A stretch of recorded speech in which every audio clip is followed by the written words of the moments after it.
আসসালামু আলাইকুম, সবাই তোমরা কেমন আছো? আজকে আমরা প্রথমে ভাত রান্না করছি। দেখো ভাতটা আমার বলক চলে এসেছে। তারপর দেখো আমি কতগুলা কলই শাক কুচি কুচি করে কেটে নিচ্ছি। একটা কুলোর মধ্যে শাকগুলো নিয়ে নিয়েছি। বন্ধুরা, তোমরা কলই শাক খেতে কে কে পছন্দ করো আমাকে কমেন্ট করে জানিও, এবং কে কে কাটাকাটি করতে পারো সেটাও আমাকে কমেন্ট করে জানিও। কলই শাক হচ্ছে প্রচুর পরিমাণে কুচি কুচি করে কাটতে হয়, আর এক মুঠো মুঠো নিয়ে কুচি কুচি করে কাটতে হয়, মুঠো ভর্তি করে টাইট করে ধরতে হয়। আচ্ছা, যাই হোক, তারপরে আমি বড় বড় সাইজের দুটি তেলাপিয়া নিয়ে নিয়েছিলাম মাছ। দুটি না, সরি, তিনটি। একটা কেটে ফেলেছি অলরেডি, আর দুটা কাটবো। যাই হোক, আসো তারপর কী কী করলাম দেখে নিই। বরবটি এবং শিম সিদ্ধ করে নিচ্ছি। ভিডিও স্কিপ করে দিয়েছি। এর মধ্যে আমি শিম, রসুন এবং পেঁয়াজ টেলে নিয়েছি। দেখো, তেলে একটু ভাজা ভাজা করে বাটিতে উঠিয়ে নিয়েছি। তারপর হচ্ছে পেঁয়াজের হাই যেটাকে বলা হয়, এবং পেঁয়াজ পাতা একসাথে ছোট ছোট করে কেটে আমি সিদ্ধ করে তারপর তেলে ভেজে নেব।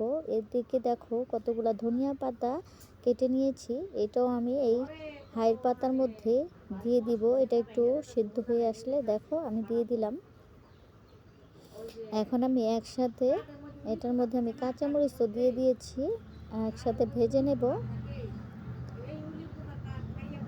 দেখো আমার সিদ্ধ হয়ে গিয়েছে, কি সুন্দর একটা কালার আসছে। দেখো, আমি এগুলা ভর্তা করব, তাই এবার আমি একটা বাটিতে উঠিয়ে নিচ্ছি। দেখো, অল্প অল্প করে একটা বাটিতে উঠিয়ে নিলাম। দেখো এমন হয়েছে কালারটা। এগুলো আমি শিলপাটায় ভর্তা করে নিব অফ ক্যামেরায়। যাই হোক, এবার আমি কলই শাক কড়াইয়ের মধ্যে দিয়ে দিলাম অল্প অল্প করে। কলই শাকগুলো অল্প অল্প করে দিয়ে দিলাম আমি। ব্যাস, আমার দেওয়া হয়ে গেল।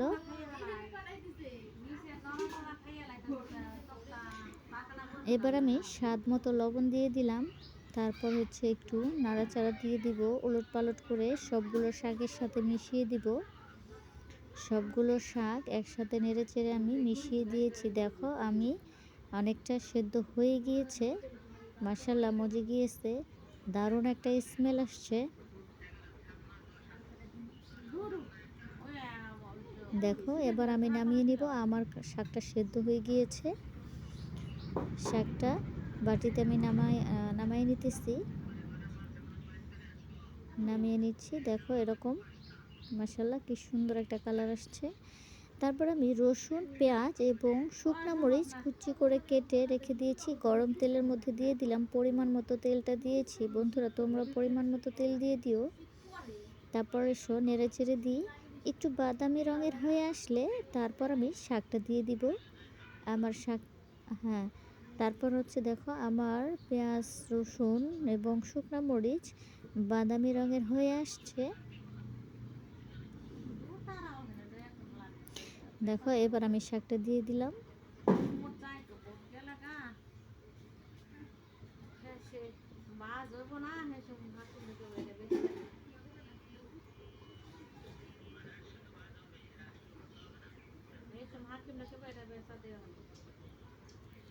এবার আমি নেড়ে চেড়ে দিলাম। দেখো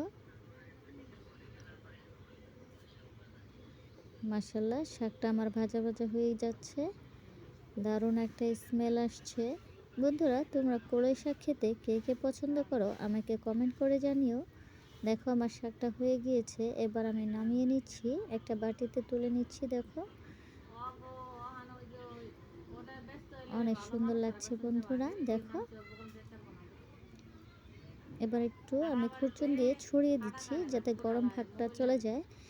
তারপর দেখো পেঁয়াজ কুচি করে নিয়েছি, পেঁয়াজের হাই কুচি করে নিয়েছি, কাঁচামরিচ, তারপর টমেটো, ধনিয়া পাতা কুচি করে কেটে রেখে দিয়েছি তরকারিতে দেওয়ার জন্য। এখানে দেখতে পাচ্ছ তেলাপিয়া মাছ আমি কেটে ধুয়ে পরিষ্কার করে নিয়েছিলাম, হলুদ এবং লবণ দিয়ে ঝাঁকিয়ে মাখিয়ে রেখে দিয়েছি। এবার এসব ভাজার পালা, আমি এক এক করে চুলে দিয়ে দিয়েছি। আমার অর্ধেকটা ভাজা হয়ে গিয়েছে, আমি ওলট পালট করে দিয়েছি, মাছগুলো উল্টিয়ে দিয়েছি। এবার নামিয়ে নেওয়ার পালা। আমি একটা একটা করে মাছগুলো নামিয়ে নিচ্ছি যাতে ভেঙে না যায়, একটু আলতো হাতে। দেখো এরকম হয়েছে। এরপরে সব পরিমাণ মতো আমি হাইয়ের কিছু পাতা কেটে রেখেছিলাম, হাই মানে পেঁয়াজের হাই যেটাকে বলা হয়, এগুলা আর হচ্ছে তোমার পেঁয়াজ, হ্যাঁ, তারপর সাথে হচ্ছে কাঁচামরিচও দিয়ে দিয়েছি। আমি তেলে ভেজে নিয়েছি, একটু হালকা মজে আসছে। এই পর্যায়ে আমি একটু পানির মশলা দিয়ে দিলাম, তোমার হলুদের গুঁড়া, মরিচের গুঁড়া, আদা রসুন বাটা, জিরার গুঁড়া, ধনিয়ার গুঁড়া একসাথে দিয়ে একটু ভাজা ভাজা করে নিব। পরিমাণ মতো একটু পানি দিয়ে দিলাম। এবার আমি মশলাটা ভালো করে ভেজে নেব। দেখো আমার মশলাটা ভাজা ভাজা হয়ে গিয়েছে। বন্ধুরা, তরকারির স্বাদ আসে মশলা ভাজার উপরে। মশলাটা ভালো করে কষিয়ে নিলে তোমার তরকারির টেস্টটাও ভালো আসে। দেখো আমি গোটা আলু স্লাইস করে কেটে রেখে দিয়েছিলাম, সেগুলো দিয়ে দিলাম। এবার আমি সিদ্ধ করে নিয়েছি, পরিমাণ মতো পানি দিয়ে দিয়েছি। এবার মাছগুলিও দিয়ে দিলাম। আমার তরকারিটা অনেকটা হয়ে এসেছে। এবার আমি ধনিয়া পাতা ছড়িয়ে দিয়েছিলাম। দেখ, কিছু ধনিয়া পাতা দিয়ে দিলাম যাতে ঘ্রাণটা ভালো আসে। মাশাআল্লাহ, দারুণ একটা স্মেল আসছে। আমার তরকারিটা দেখতে কেমন হয়েছে বন্ধুরা আমাকে কমেন্ট করে জানিও। এসো আমি তরকারিটা বেড়ে নিই। আমার তরকারিটা হয়ে গিয়েছে। দেখো আমার তরকারিটা এমন হয়েছে। আমাকে কমেন্ট করে জানিও কেমন হলো বন্ধুরা।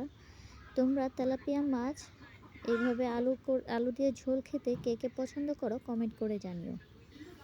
তারপর এসো আমরা আজকে পাটিসাপটা পিঠা বানাবো, তাই আমি প্রায় 2 কেজির মতো দুধ জাল করে নিলাম। এ পর্যায়ে আমি তেজপাতা, এলাচ এবং গরম মশলা দিয়ে দিলাম দুধের মধ্যে, যাতে একটা সুন্দর স্মেল আসছে। আমি খিরসা করব। খিরসা করার জন্য আমি এবার দেখো আমার দুধটা জাল করা হয়ে গিয়েছে। এবার পরিমাণ মতো আমি চিনি দিয়ে দিলাম। বন্ধুরা, তোমরা পরিমাণটা বুঝে নিও। আমি আর কাপের মধ্যে মেজারমেন্ট নিয়ে দিলাম না, আমি আন্দাজ করে দিয়ে দিয়েছি। এবার আমি ভালো করে জাল করে নিচ্ছি। আমার দুধটা সুন্দর জাল হয়ে গিয়েছে, একটু লালসা লালসা একটা ভাব এসে পড়েছে। এই পর্যায়ে আমি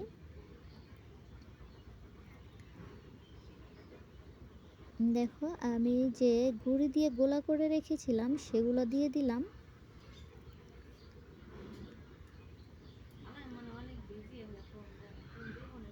আমি একটু পানি দিয়ে গুঁড়িটা মানে কিছু গুঁড়িও দিতে হয় খিরসা করার জন্য, গুঁড়িটা পানি দিয়ে গুলিয়ে রেখেছিলাম সেগুলো দিয়ে দিলাম। এবার আমি নেড়ে চেড়ে জাল করে খিরসাটা ঘন করে নিব। কতটা ঘনত্ব রাখবে সেটা তোমরা বুঝে করো। কেউ পাতলা করে, কেউ অনেক বেশি ঘন করে ফেলে, কেউ একটু শক্ত শক্ত করে, যার যার খুশি। আমি বেশি ঘন করব না, মিডিয়াম একটু ঘন করব। দেখো আমার অনেকটাই ঘন ঘন হয়ে এসে পড়েছে। এই পর্যায়ে আমার, হ্যাঁ দেখো মাশাআল্লাহ অনেকই ঘন হয়ে এসেছে। এবার আমি নামিয়ে নিচ্ছি।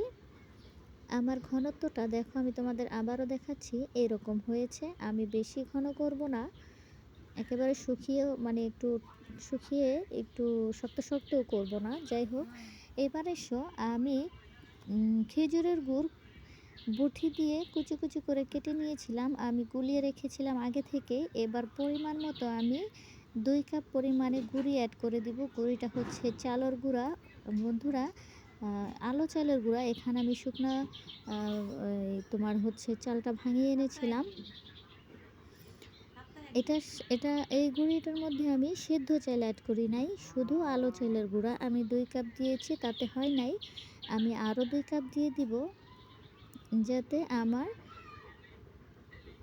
আমার গোলাটা সুন্দর একটা ব্যাটার তৈরি হয়। দেখো আমি আলতো আলতো করে ঘুরিয়ে ঘুরিয়ে আমি ব্যাটারটা ভালো করে তৈরি করে নিচ্ছি। দেখো ঘনত্বটা এমন হয়েছে। বন্ধুরা, তোমরা ঘনত্বটা বুঝেই করো, বেশি যেন পাতলা না হয়ে যায়, আবার বেশি ঘনও হবে না। আমি অফ ক্যামেরায় একটু স্বাদ মতো লবণও অ্যাড করে দিয়েছিলাম, অন্যথায় একটু আইনে মানে আয়না আয়না কীভাবে বোঝাবো, লবণ কম কম লাগবে, স্বাদটা তেমন আসবে না। হালকা পরিমাণে একটু স্বাদ মতো লবণও অ্যাড করে দিতে হয়, তাহলে টেস্টটা ভালো আসে। আমি কলা গাছের ডাগড়া কেটে নিয়েছিলাম, যেহেতু গ্রামের বাড়ি, আমার স্প্যাচুলার নেই। আমি কলা গাছের একটা ডাঁটি নিয়ে একটু পাতালি করে কেটে নিয়ে আমি সেটার সাহায্যে সয়াবিন তেল দিয়ে দিলাম কড়াইয়ের মধ্যে, একদম করে ব্রাশ করে। তারপর আমি 1 চামচ গোলা দিয়ে প্রথমে বিসমিল্লাহ বলে দিয়ে দিলাম। দেখি প্রথম যেহেতু পিঠাটা কেমন হয়। দেখো, আমি 1 চামচ প্রথমে দিয়ে দেখলাম কেমন হয়। একটু ছোট হলো, যাই হোক, একটু গোলাটা টেনে আসলে হচ্ছে তোমার, মানে রুটিটা আমার একটু টেনে আসলে এই পর্যায়ে আমি খিরসা ছোট একটা চামচ দিয়ে দিচ্ছি। যখন রুটিটার গায়ের পানিটা শুকিয়ে আসবে, তখন হচ্ছে তোমার একটা খুরচুন দিয়ে বটে বটে, পাটিসাপটা পিঠা এইভাবেই করতে হয়, বটে বটে। তোমরা নিশ্চয়ই সবাই কম বেশি জানো পাটিসাপটা পিঠা কীরকম বানাইতে হয় এবং এভাবেই বানাইতে হয়, তোমরা সবাই মোটামুটি জানো। আমিও ঠিক সবার মতো করেই এইভাবেই বানিয়ে নিচ্ছি। বন্ধুরা, তোমরা কমেন্ট করে জানিও আমার পাটিসাপটা পিঠার বানানোর স্টাইলটা ঠিক আছে কি না, আর পিঠাটা দেখতে কেমন হলো কমেন্ট করে জানিও। আমি আরও একটা ব্যাটার দিয়ে পিঠা তৈরি করে নিলাম।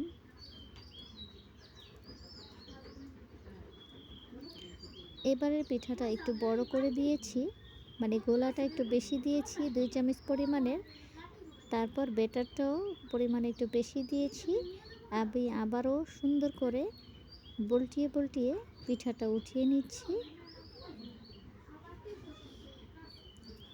মাশাআল্লাহ, আমার এই পিঠাটা অনেক বড় হয়ে গিয়েছে। দেখো, অফ ক্যামেরা আমি আরও একটা পিঠা করে খিরসা দিয়ে আমি আবারও উল্টিয়ে বানিয়ে নিচ্ছি। মাশাআল্লাহ, কেমন হলো আমাকে কমেন্ট করে জানিও বন্ধুরা। বেশ অনেকগুলো পিঠাই আমি বানিয়ে ফেলেছি, দেখতে কেমন হলো আমাকে কমেন্ট করে জানিও। বন্ধুরা, তোমরা কে পিঠা খেতে চাও আমার সাথে জয়েন করো, তোমাদেরও দাওয়াত রইল। আর আমার পিঠাগুলো কেমন হলো কমেন্ট করে জানিও। ভালো থেকো বন্ধুরা, আজকের ব্লগ এখানে। আসসালামু আলাইকুম।